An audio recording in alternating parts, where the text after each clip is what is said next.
मित्रांनो, एक प्रश्न विचारतो. गेल्या आठवड्यात तुम्ही स्वतःहून किती वेळा विचार केला? म्हणजे एखाद्या प्रश्नाचं उत्तर शोधण्यासाठी ChatGPT किंवा Googleला न विचारता स्वतःहून ते उत्तर शोधण्याचा प्रयत्न केला का? जर हा प्रश्न तुम्हाला अनकम्फर्टेबल वाटत असेल, तर हा व्हिडिओ तुमच्यासाठीच आहे. खरं तर प्रत्येक गोष्टीबाबत एआयला विचारणाऱ्या प्रत्येकासाठीच हा व्हिडिओ आहे. कारण एआयच्या अतिवापरामुळे माणसांची बुद्धी कमी होते, असं आता काही रिसर्चमधनं समोर आलंय. बरं, हे रिसर्च पण साधेसुधे नाहीत. हार्वर्ड, MIT अशा मोठ्या संस्थांमधल्या तज्ज्ञांनी केलेत. हार्वर्डचे एक्सपर्ट तर म्हणतात की एआयमुळे आपला भेजा फ्राय होतोय, म्हणजे आपला मेंदू बर्नआउट होतोय आणि ही प्रक्रिया एवढ्या हळूवारपणे होतीये की आपल्याला ते लक्षातही येत नाहीये. आता हा नेमका काय प्रकार आहे, याचा आपल्याला किती धोका आहे आणि या सगळ्यापासून कसं वाचायचं, हे सगळं आपण या व्हिडिओमध्ये पाहणार आहोत. मी सुदेश आणि तुम्ही पाहताय टेक भारी. एआयकडे येण्याआधी आपण समजून घेऊ की टेक्नॉलॉजीमुळे आपला विचार करण्यावर कसा परिणाम झालाय. म्हणजे बघा, लहानपणी आपल्याला कितीतरी फोन नंबर्स पाठ असायचे. आईवडिलांचा फोन नंबर, ऑफिसमधला नंबर, घरच्या टेलिफोनचा नंबर किंवा एखाद्या मित्राच्या घरचा फोन नंबर.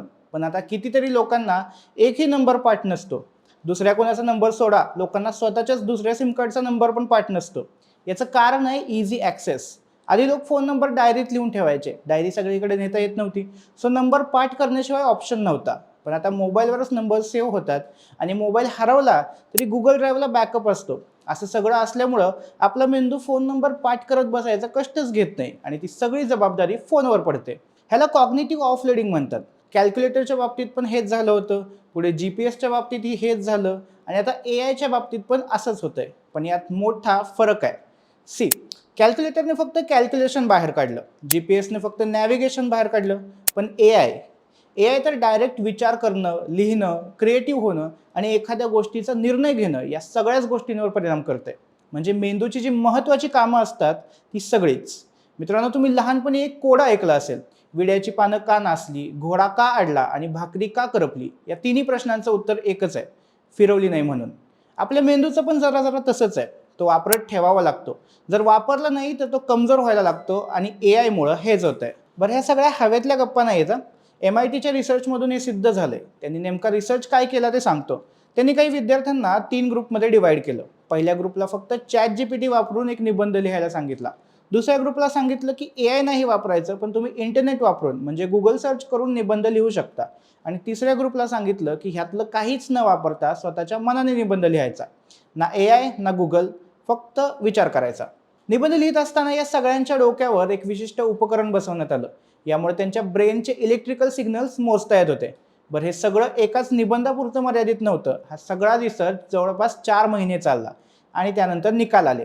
ChatGPT वापरून निबंध लिहिणाऱ्या ग्रुपची ब्रेन कनेक्टिव्हिटी सगळ्यात कमी असल्याचं सिद्ध झालं.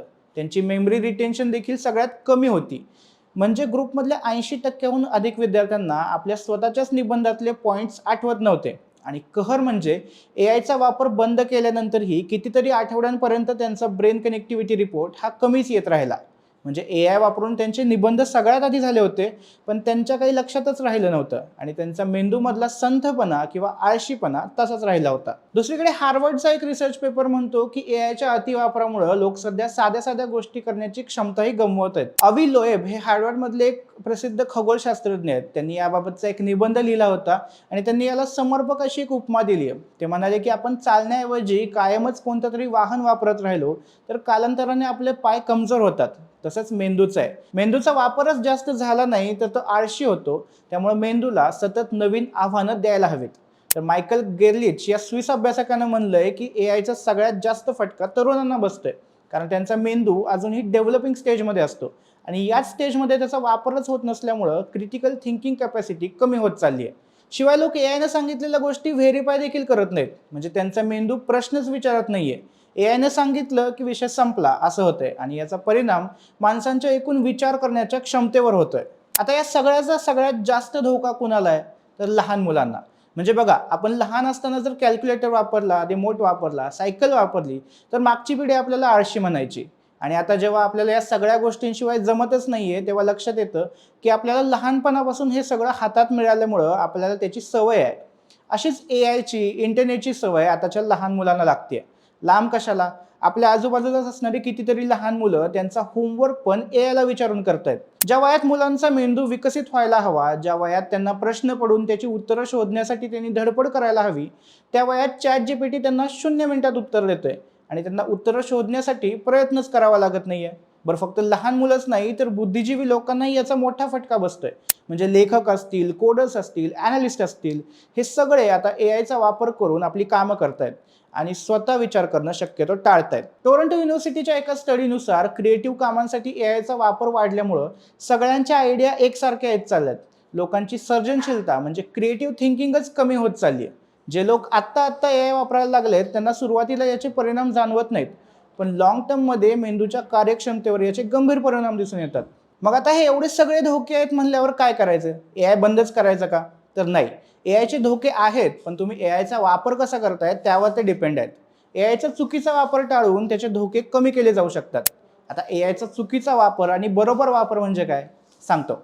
चुकीचा वापर म्हणजे अर्थातच एआयला सगळं करायला सांगणं, एखाद्या गोष्टीवर निर्णय घेण्यासाठी सांगणं, ईमेल लिहायला सांगणं, आयडिया द्यायला सांगणं. आता तुम्ही म्हणाल की तेच तर मेन आहे, हे नाही करायचं तर काय करायचं? तर सोपं आहे. डायरेक्ट एआयला आयडिया मागण्याआधी स्वतः विचार करायचा, एखादी गोष्ट स्वतः लिहून बघायची आणि मग एआयने ती व्हेरीफाय करायची. एखादा निबंध लिहायचा असेल तर एआयचा रिसर्चसाठी वापर करायचा, ना की लिहिण्यासाठी. एआय हे हेल्पिंग टूल म्हणून वापरलं तर एकदम मस्त आहे, पण तुम्ही त्याला आन्सर मशीनच करून टाकलं तर एखाद्या दिवशी मी श्वास घेऊ की नको हे पण एआयला विचारायची पाळी येईल. बरं, हे तर झालं भविष्यातलं. आतापर्यंत एआयमुळे जे मेंदूचं नुकसान झालंय त्याचं काय? तर ब्रेन ॲक्टिव्ह ठेवण्यासाठी काही टिप्स सांगतो. काही गोष्टी तुम्ही फॉलो केल्या तर मोठ्या प्रमाणात डॅमेज कंट्रोल होऊ शकतं. एक म्हणजे रोज कमीत कमी एक टास्क एआय न वापरता करा. ईमेल लिहिणं असेल, एखादा प्लॅन करणं असेल, एखादी आयडिया हवी असेल, काहीही असो, स्वतः करा. दुसरं म्हणजे एआय वापरताना त्याच्याकडून आलेलं उत्तर गप ॲक्सेप्ट करू नका, त्यावर थोडा विचार करा. तिसरं म्हणजे वाचन, लेखन आणि जर्नलिंग हे सगळं स्वतः कोणतंही एआय न वापरता करा. यामुळे मेंदूला चांगला वर्कआउट मिळेल. विद्यार्थ्यांनी आपल्या असाइनमेंट्स आधी स्वतः करा आणि मग हवं तर त्या एआयकडून फीडबॅक घ्या. अर्थात तेही गरज असेल तरच, अन्यथा आपल्या होमवर्कबाबत शिक्षकांशी चर्चा करणंच योग्य. कसं आहे, एआय हे एक पॉवरफुल टूल आहे, एखाद्या हातोड्याप्रमाणे. आता तो हातोडा कुठं आणि किती जोरात चालवायचा हे हातोड्यानंच ठरवण्यापेक्षा आपण ठरवलेलं बरं नाही का? बाकी तुम्ही दररोज किती आणि कोणकोणत्या गोष्टींसाठी एआय वापरता हे आम्हाला कमेंटमध्ये सांगा. व्हिडिओ आवडला असेल तर लाईक करा आणि आपल्या मित्रांसोबत शेअर करा आणि आपल्या टेक भरी चॅनलला सबस्क्राईब करायला विसरू नका.